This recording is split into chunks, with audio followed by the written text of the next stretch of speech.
Assalamualaikum warahmatullahi wabarakatuh. Kami dari kelompok C8 KM1, kami akan mereview mengenai materi praktikum dari kesehatan reproduksi. Selamat menyaksikan. Halo, perkenalkan saya Tiara Umania Devinatul Miza, NIM 14255738. Di sini saya akan menjelaskan tentang sistem reproduksi laki-laki dan perempuan. Jadi di sini saya akan menjelaskan tentang organ reproduksi pria. Yang pertama dimulai dari eksternal, yaitu ada kandung kemih. Kandung kemih adalah organ berongga dalam sistem urin sebagai penampung sementara urin sebelum dikeluarkan dari tubuh melalui uretra. Kemudian ada kelenjar prostat, yaitu organ kecil seukuran kenari terletak di bawah kandung kemih dan mengelilingi bagian atas uretra. Berfungsi untuk menghasilkan cairan prostat, membantu ejakulasi, mengontrol aliran urin dan air mani. Kemudian ada uretra, yaitu saluran yang menghubungkan kandung kemih keluar tubuh. Untuk mengeluarkan urin dari kandung kemih keluar tubuh, menyalurkan air mani saat ejakulasi, berfungsi untuk urinaria dan reproduksi.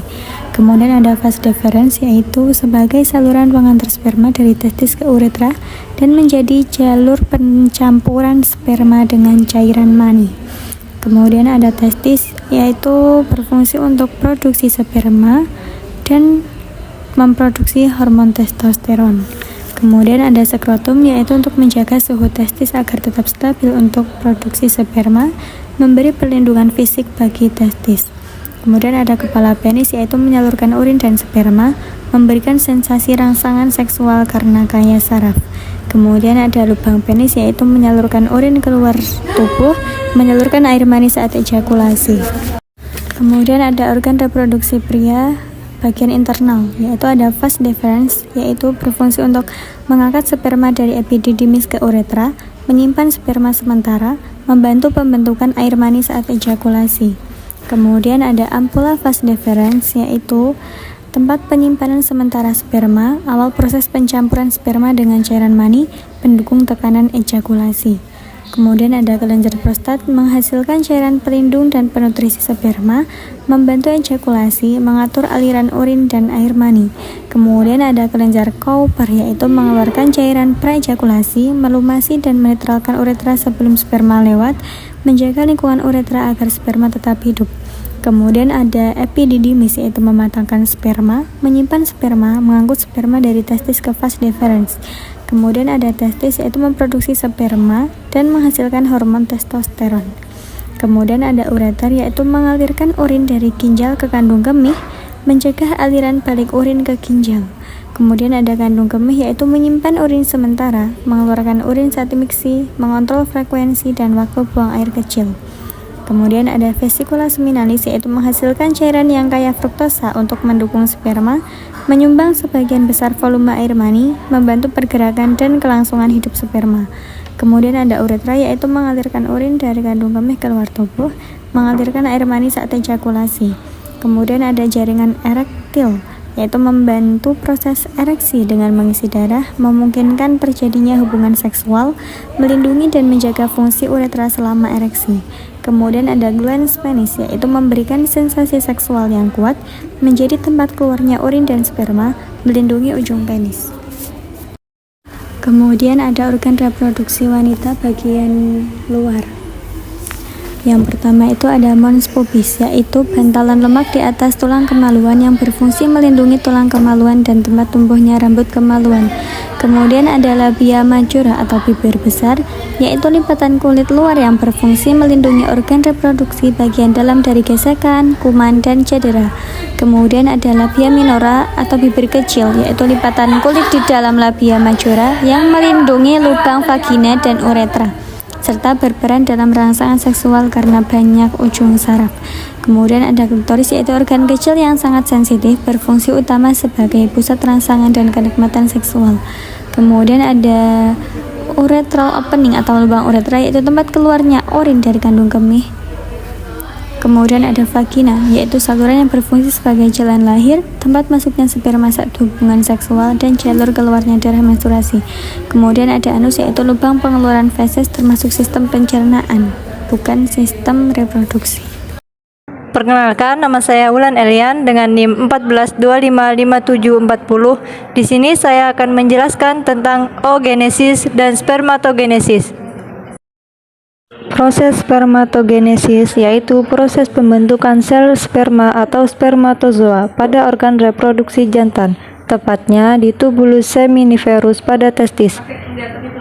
Di sini ada spermatogonium. Spermatogonium merupakan sel induk sperma yang bersifat diploid, artinya memiliki jumlah kromosom ganda. Spermatogonium mengalami pembelahan mitosis untuk memperbanyak diri dan menghasilkan spermatosit primer. Sebagian spermatogonium tetap menjadi cadangan atau sel induk. Sebagian lain berdiferensiasi menjadi spermatosit primer. Selanjutnya ada spermatosit primer. Spermatosit primer bersifat diploid. Sel ini akan mengalami pembelahan meiosis 1, yaitu pembelahan reduksi yang mengurangi jumlah kromosom menjadi setengahnya. Hasil dari meiosis 1 adalah 2 spermatosit sekunder yang bersifat haploid. Selanjutnya, spermatosit sekunder. Spermatosit sekunder ini bersifat haploid, hanya memiliki setengah jumlah kromosom. Setiap spermatosit sekunder akan mengalami pembelahan meiosis 2, menghasilkan 2 spermatid. Jadi, dari 1 spermatosit primer akan dihasilkan 4 spermatid haploid. Selanjutnya ada spermatid, merupakan sel haploid yang masih belum berbentuk seperti sperma. Spermatid akan mengalami proses spermiogenesis, yaitu pematangan dan pembentukan struktur khas sperma seperti kepala, leher, dan ekor. Selanjutnya ada spermatozoa, merupakan sel sperma matang yang sudah memiliki ekor untuk bergerak, bersifat haploid, siap untuk membuahi sel telur atau ovum dalam proses pembuahan. Setelah saya menjelaskan proses terjadinya sperma atau spermatogenesis, selanjutnya saya akan menjelaskan struktur atau bagian-bagian dari sperma. Sperma atau sel spermatozoa terdiri dari 3 bagian utama, yaitu kepala, bagian tengah, dan ekor. Setiap bagian memiliki fungsi yang sangat penting untuk proses pembuahan. Yang pertama, bagian kepala berisi struktur-struktur penting untuk menembus dan membuahi sel telur. Pada bagian kepala terdapat akrosom dan juga nukleus. Akrosom terletak di bagian paling depan kepala sperma. Mengandung enzim-enzim khusus, misalnya hyaluronidase, yang membantu sperma menembus lapisan pelindung sel telur atau zona pelusida. Selanjutnya ada nukleus. Nukleus ini berisi materi genetik DNA dari ayah. DNA inilah yang akan bergabung dengan DNA dari sel telur untuk membentuk zigot atau calon embrio. Yang kedua ada bagian tengah, merupakan tempat utama penghasil energi. Pada bagian tengah terdapat mitokondria dan juga bagian leher. Mitokondria tersusun rapat mengelilingi bagian tengah, berfungsi menghasilkan ATP, yaitu energi yang digunakan sperma untuk bergerak. Semakin sehat mitokondria, semakin kuat dan cepat sperma berenang menuju sel telur. Selanjutnya bagian leher. Bagian leher menghubungkan kepala dengan bagian tengah, mengandung struktur yang membantu gerakan ekor. Bagian ketiga ada ekor. Pada ekor terdapat membran plasma yang melapisi seluruh struktur sperma, membantu menjaga integritas sel dan pergerakannya. Ekor berfungsi untuk menggerakkan sperma maju dengan gerakan berombak. Tanpa ekor, sperma tidak bisa mencapai sel telur. Selanjutnya ada oogenesis. Oogenesis merupakan proses pembentukan sel gamet betina atau sel telur. Oogenesis ini dimulai sejak embrio masih di dalam kandungan ibu. Tentunya embrio ini yang akan menjadi bayi perempuan. Ketika embrio masih di dalam kandungan ibu, sel-sel puncak primordial ini akan menghasilkan oogonium yang bersifat diploid sebanyak 600.000 sel. Kemudian oogonium ini memperbanyak diri dengan pembelahan mitosis, menghasilkan oosit primer yang bersifat diploid sebanyak 7 juta sel. Pada janin berusia 5 bulan, oosit primer ini mengalami pembelahan meiosis 1, namun tertahan pada tahap profase 1. Kemudian, janin tersebut berkembang dan dilahirkan oleh sang ibu tersebut. Saat lahir, oosit primernya ini berkurang dan hanya menyisakan 1-2 juta sel oosit primer saja.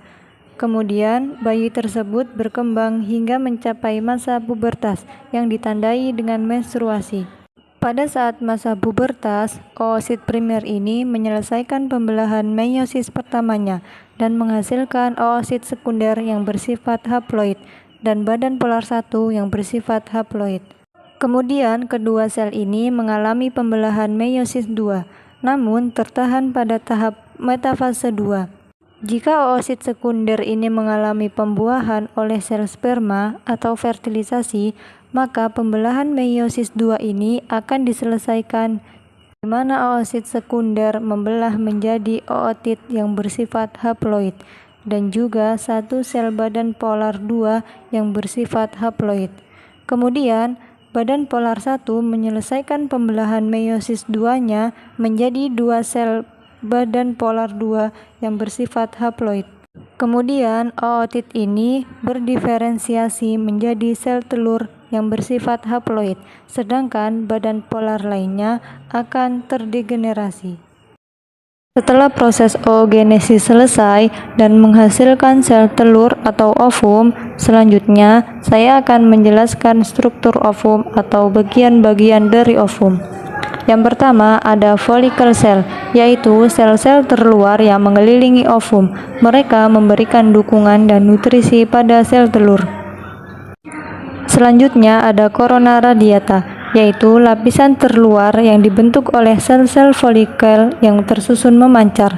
Lapisan ini harus ditembus oleh sperma saat pembuahan. Selanjutnya ada zona pellucida, yaitu lapisan tebal, transparan, dan non-seluler yang berada di antara plasma membran dan corona radiata. Ini adalah lapisan pelindung utama yang sangat penting dalam pengenalan sperma spesifik spesies dan pembuahan oleh lebih dari satu sperma. Selanjutnya ada plasma membran, yaitu lapisan membran yang mengelilingi sitoplasma dan inti sel. Ini adalah batas luar sel telur itu sendiri. Selanjutnya ada perivitellin space, yaitu ruang sempit yang terletak di antara plasma membran dan zona pellucida. Ruang ini seringkali mengandung badan polar, yaitu sel kecil hasil pembelahan meiosis. Selanjutnya ada sitoplasma, yaitu materi kental seperti jeli yang mengisi sebagian besar volume sel, berada di antara inti dan membran plasma. Sitoplasma mengandung nutrisi dan organel sel yang diperlukan. Selanjutnya ada nukleus, yaitu bagian tengah sel yang berisi materi genetik atau kromosom. Selanjutnya ada nukleolus, yaitu struktur padat di dalam inti sel yang berfungsi dalam pembentukan ribosom. Halo, saya Ulfi Mardiatun Nikmah dengan NIM 142555739.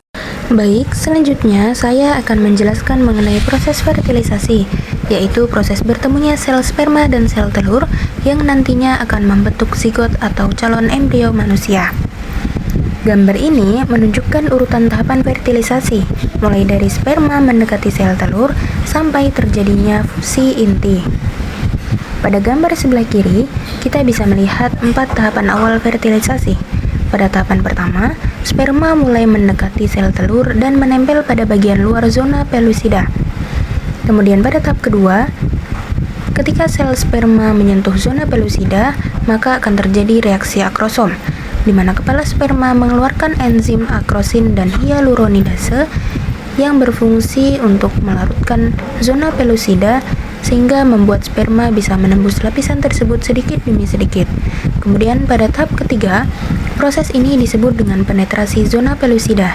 Dari banyaknya sperma yang mencoba masuk, hanya ada satu yang akan berhasil menembus lapisan tersebut sepenuhnya. Dan ketika satu sperma berhasil masuk, zona pellucida akan langsung berubah sifatnya menjadi keras dan tidak bisa ditembus oleh sperma lain. Mekanisme ini disebut dengan blok polispermia, yang tujuannya untuk mencegah 2 atau lebih sperma membuahi satu sel telur.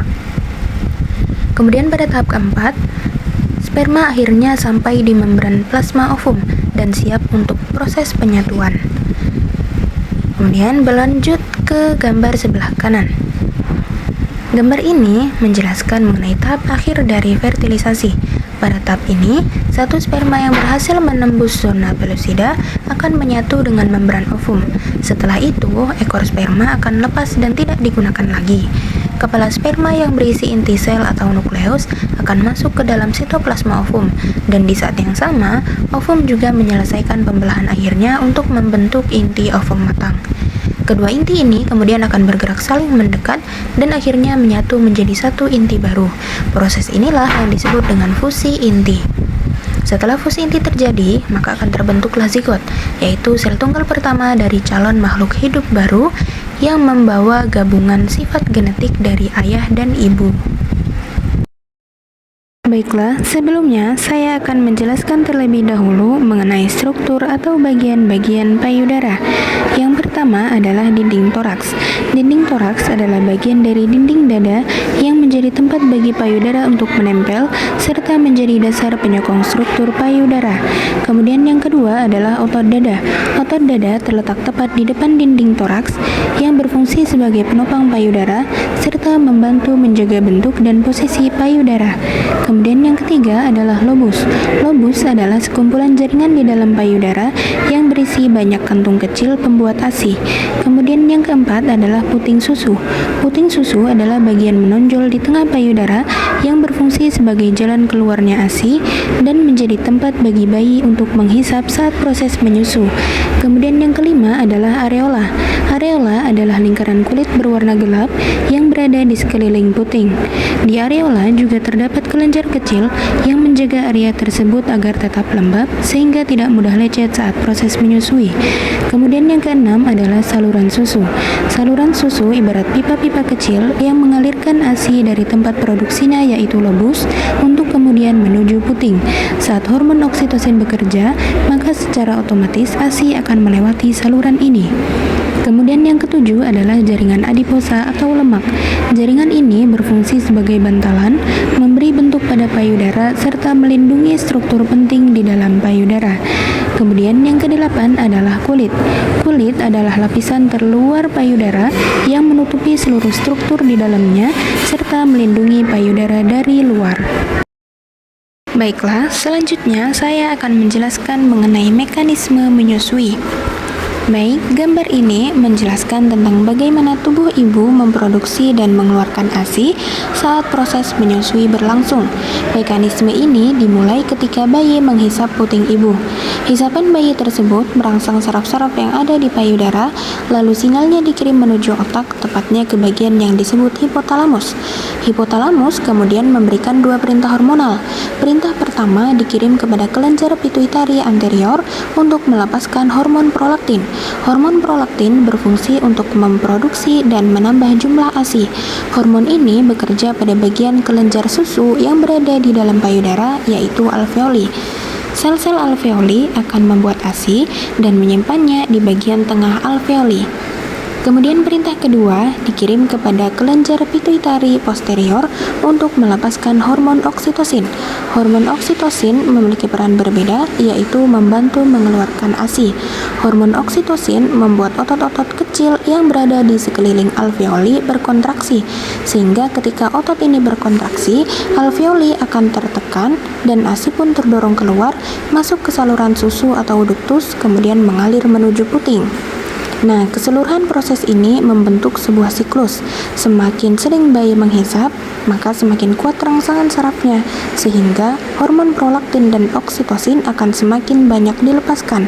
Akhirnya, produksi dan pengeluaran ASI menjadi lebih lancar. Inilah alasan mengapa frekuensi menyusui sangat mempengaruhi kelancaran ASI. Saya Aisyah Benagib dengan NIM 14255747. Di sini saya akan menjelaskan proses menstruasi dan fertilisasi. Proses perkembangan hasil pembuahan pada manusia. Tahap pertama yaitu ovulasi. Ketika ovarium berhasil melepaskan oosit sekunder ke dalam tuba falopi, sel telur ini sudah siap dibuahi oleh sperma. Kemudian tahap kedua, pembuahan. satu sperma berhasil menembus lapisan pelindung sel telur dan menyatu dengan intinya. Dari penyatuan ini terbentuklah zigot. Zigot ini yang menjadi cikal bakal manusia baru.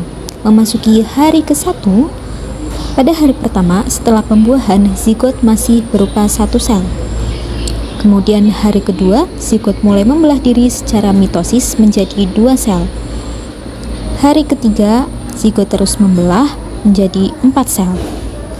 Hari keempat, pada tahap ini zigot sudah menjadi morula, yaitu bola padat berisi sekitar 16 sel. Morula bergerak menuju rahim sambil terus membelah. Memasuki hari kelima, yaitu tahap blastokista awal. Morula berkembang menjadi blastokista awal yang ditandai dengan terbentuknya rongga berisi cairan. Hari ke-6 hingga ke-7, yaitu blastokista tahap akhir, blastokista semakin berkembang dan siap untuk menempel di rahim. Hari ke-8 hingga ke-9, blastokista menempel di lapisan endometrium. Proses ini disebut implantasi. Embrio mulai mendapatkan nutrisi dari tubuh ibu melalui pembentukan plasenta. Proses terjadinya menstruasi. Pada gambar bagian atas menunjukkan perkembangan sel telur. Yang pertama memasuki fase recruited follicle, di mana calon sel telur mulai tumbuh. Selanjutnya memasuki fase maturing follicle. Di fase ini, folikel makin besar dan siap untuk dilepaskan. Selanjutnya memasuki fase ovulasi, yaitu sel telur telah matang dan keluar dari ovarium. Selanjutnya memasuki fase corpus luteum. Sisa folikel berubah menjadi kuning telur yang dihasilkan oleh hormon progesteron. Dan yang terakhir memasuki fase degenerate corpus luteum, di mana jika tidak terjadi pembuahan, corpus luteum akan mengecil dan mati. Selanjutnya memasuki tahap body temperature atau suhu tubuh, di mana suhu tubuh seorang wanita naik 1 derajat Celcius karena memasuki fase ovulasi itu sendiri. Selanjutnya ada 4 hormon. Hormon yang pertama yaitu FSH atau follicle stimulating hormone, di mana folikel mulai tumbuh di awal siklus, kemudian terjadi lonjakan LH di sekitar hari ke-14 yang menyebabkan ovulasi. Kemudian ada hormon estrogen, di mana hormon estrogen akan meningkat saat folikel tumbuh dan dinding rahim mulai menebal, tanda siap menerima embrio kembali. Dan yang terakhir ada hormon progesteron. Hormon progesteron naik setelah terjadinya ovulasi yang dihasilkan oleh corpus luteum. Hormon ini sendiri menjaga dinding rahim tetap tebal. Pada bagian bawah, yaitu lapisan rahim, pada hari ke-1 hingga hari ke-5, yaitu terjadinya menstruasi, kemudian hari ke-6 hingga hari ke-13, folikel tumbuh dan hormon estrogen mulai naik, di mana dinding rahim mulai menebal kembali. Selanjutnya memasuki hari ke-14 terjadi ovulasi, sel telur dilepaskan karena lonjakan dari LH.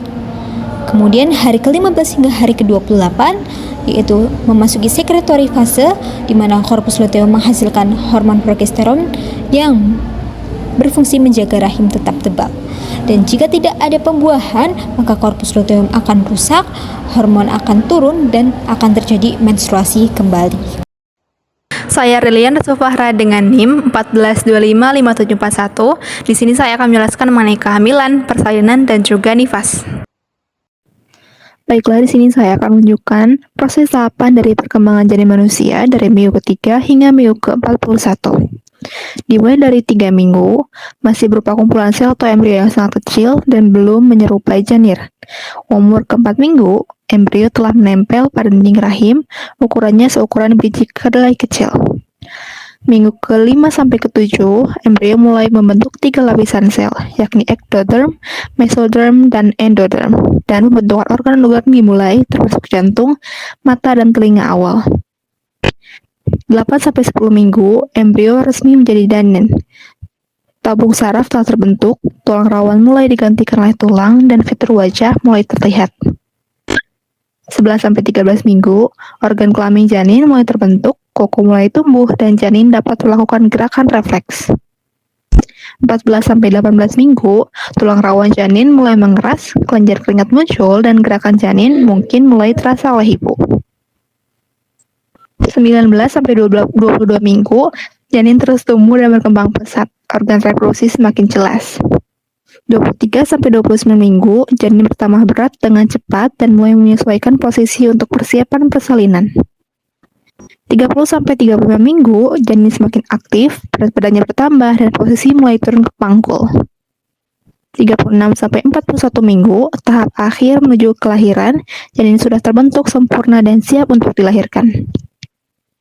Baiklah, selanjutnya saya akan menjelaskan mengenai dua konsep kunci dalam proses kelahiran, yaitu cervical effacement dan cervical dilatation. Yang pertama adalah pembukaan serviks atau cervical dilatation. Pembukaan serviks adalah pelebaran bertahap lubang serviks yang diukur dengan dalam sentimeter. Pelebaran ini diperlukan agar kepala bayi atau bagian tubuh bayi lainnya dapat melewati serviks dan masuk ke jalan lahir. Diukur dari 0 cm hingga dengan 10 cm. Menunjukkan tahapan pembukaan dari 4 cm, 7 cm, 8 cm, 9 cm, dan 10 cm. Pembukaan 10 cm menandakan bahwa ibu siap untuk mendorong bayi. Yang kedua, ada penipisan serviks atau cervical effacement. Penipisan serviks adalah pemendekan dan penipisan serviks dari bentuknya yang tebal dan panjang menjadi sangat tipis. Diukur dalam persentase mulai dari 0% hingga 100%. Penipisan ini harus terjadi agar serviks dapat membuka dengan mudah. Selanjutnya yakni tahapan darah nifas. Yang pertama adalah lochia rubra, yakni berlangsung selama 1-3 hari, berwarna merah kehitaman, volume seperti haid berat, dan darah keluar bersamaan dengan sisa jaringan plasenta, lanugo, dan juga mekonium. Yang kedua adalah lochia sanguinolenta, berlangsung selama 3-7 hari, berwarna merah muda, volume mulai sedikit, darah keluar bercampur dengan lendir. Yang ketiga adalah lochia serosa, berlangsung selama 7-14 hari, berwarna kuning kecoklatan, volume lebih sedikit, dan darah keluar mengandung sisa hormon dan sel darah putih. Yang terakhir adalah lochia alba, berlangsung lebih dari 14 hari, berwarna putih bening, merupakan tahapan pemulihan dan cairan mengandung selaput tinta serviks dan serabut jaringan yang mati. Sekian dari kami, semoga bermanfaat. Terima kasih. Wassalamualaikum warahmatullahi wabarakatuh.